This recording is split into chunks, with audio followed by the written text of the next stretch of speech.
अस्सलाम वालेकुम everyone and welcome back to English with Shan. आज हम हेल्पिंग वर्ब्स की सीरीज़ के 8वें एपिसोड में बात करने जा रहे हैं नीड और डियर। तो आइए इनको समझते हैं कि इनका इस्तेमाल किस तरीके से करेंगे और इनका मीनिंग क्या है। हमारे सामने ये दो हेल्पिंग वर्ब्स हैं, एक नीड और डियर।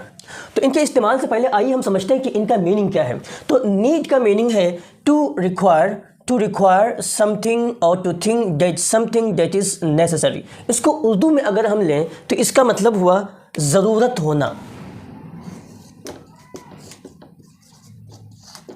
ज़रूरत होना, ठीक है ना।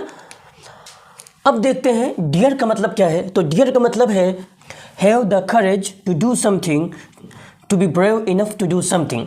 इसका अगर उर्दू में हम मतलब लें तो होगा हिम्मत होना। तो नीड का मतलब हुआ ज़रूरत होना, डियर का मतलब हुआ हिम्मत होना।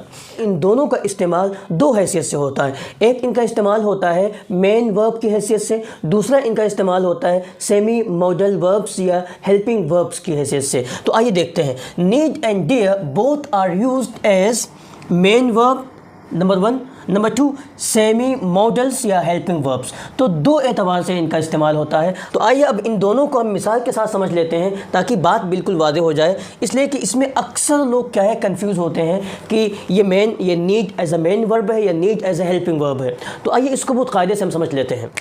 पहला सेंटेंस है I need to go to school, I need go to school. इन दोनों का अगर हम देखें तो मतलब एक होगा, मुझे स्कूल जाने की ज़रूरत है। तो I need go to school, I need go to school.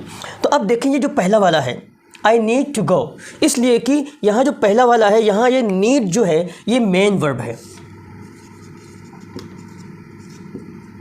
ये मेन वर्ब है।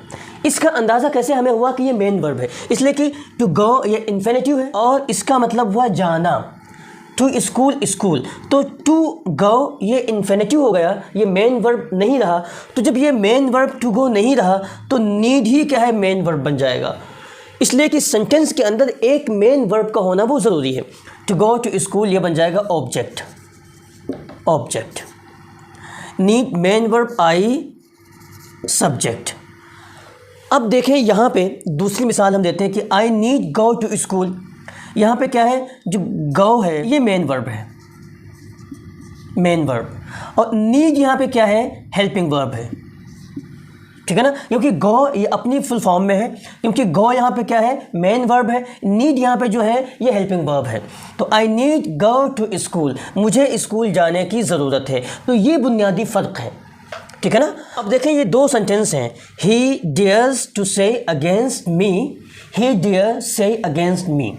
इन दोनों का जो ट्रांसलेशन होगा वो एक ही होगा, उसको मेरे ख़िलाफ़ कहने की हिम्मत है या उसे मेरे ख़िलाफ़ कहने की हिम्मत है, उसको मेरे ख़िलाफ़ कहने की हिम्मत है या उसे मेरे ख़िलाफ़ कहने की हिम्मत है। हम अपनी उर्दू ज़बान में या हिंदी ज़बान में दोनों तरीक़े से क्या है तर्जुमा करते हैं ये। तो अब देखें, अब समझते हैं कि हेल्पिंग वर्ब में और मेन वर्ब में फ़र्क क्या है। तो देखें यहाँ पे डियर्स है, ही डियर्स, तो यहाँ पे क्या है एस का इजाफा हो गया, और ये जो एस का इजाफा होता है ये टेंस के अंदर हम करते हैं। जो डियर्स यहाँ पे है ये हो गया मेन वर्ब और ये हो गया टू इन्फिनेटिव। तो ही डियर्स टू से अगेंस्ट मी, तो ही डियर को यहाँ पे क्या है मेन वर्ब की हैसियत हासिल है। अब आइए समझते हैं इस डियर को, ही डियर। अब यहाँ देखें यहाँ पे एस जो फॉर्म, एस का जो इजाफा हम करते हैं प्रेजेंट सिंपल टेंस में, उसका यहाँ पे इजाफा नहीं है, ठीक है ना। ही डियर्स, चूँकि ये डियर्स यहाँ पे क्या है हेल्पिंग वर्ब है। अब से जो यहाँ पे है से ये हुआ main verb, main verb. Against me object, इसलिए कि यहाँ पे एस नहीं आ सकता, इसलिए कि ये हेल्पिंग वर्ब है और हेल्पिंग वर्ब में किसी चीज़ का इजाफा नहीं होता है। तो ये है बुनियादी फ़र्क, इसको समझना बहुत ज़रूरी है। For example I need a pen, मुझे एक कलम की ज़रूरत है। तो I subject, need main verb, main verb, a pen object. तो ये बुनियादी क्या है फ़र्क है, यानी नीड और dare as a main verb, need और dare as a semi modals helping verbs. अब आइए इनके 6 सेंटेंसेस को समझ लेते हैं। आई नीड गो, मुझे जाने की ज़रूरत है। आई नीड गो, मुझे जाने की ज़रूरत है। आई नीड नॉट गो, मुझे जाने की ज़रूरत नहीं है। नीड आई गो, क्या मुझे जाने की ज़रूरत है। नीड आई नॉट गो, क्या मुझे जाने की ज़रूरत नहीं है। वाई नीड आई गो, मुझे क्यों जाने की ज़रूरत है। Why need I not go, मुझे क्यों जाने की ज़रूरत नहीं है। तो आई हो गया सब्जेक्ट, नीड हेल्पिंग वर्ब या सेमी मॉडल, गो मेन वर्ब। ओके, इसके बाद आप चाहें तो ऑब्जेक्ट का भी इस्तेमाल कर सकते हैं। आई डेयर से, मुझे कहने की हिम्मत है। I dare, I dare not say, मुझे कहने की हिम्मत नहीं है। डेयर आई से, क्या मुझे कहने की हिम्मत है। डेयर आई नॉट से, क्या मुझे कहने की हिम्मत नहीं है। वाई डेयर आई से, मुझे क्यों कहने की हिम्मत है। Y dare I not say, मुझे क्यों कहने की हिम्मत नहीं है। तो इस तरीके से देखें, यहाँ पर भी क्या है, I subject, dare helping verb, say main verb. तो इस तरीके से आप मश्क कर सकते हैं 6 जुमले बना करके।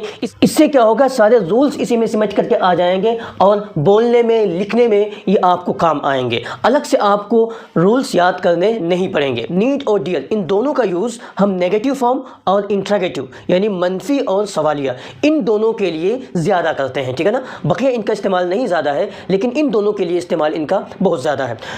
निगेटिव कौन हो गया, ये I need not go, need I go, ये need I not go, why need I go, why need I not go, इनका इस्तेमाल क्या है, बहुत ज़्यादा है। इसी तरीके से डियर में भी इस तरीके से अगर आप भी एक्सरसाइज कर लेते हैं तो बेहतरीन तरीके से इसके पूरे रूल्स आपको समझ में आ जाएंगे। उम्मीद है कि लेसन आपको समझ में आ गया होगा। फिर इंशाअल्लाह मिलते हैं नेक्स्ट वीडियो के साथ। Thank you very much, see you again इंशाअल्लाह।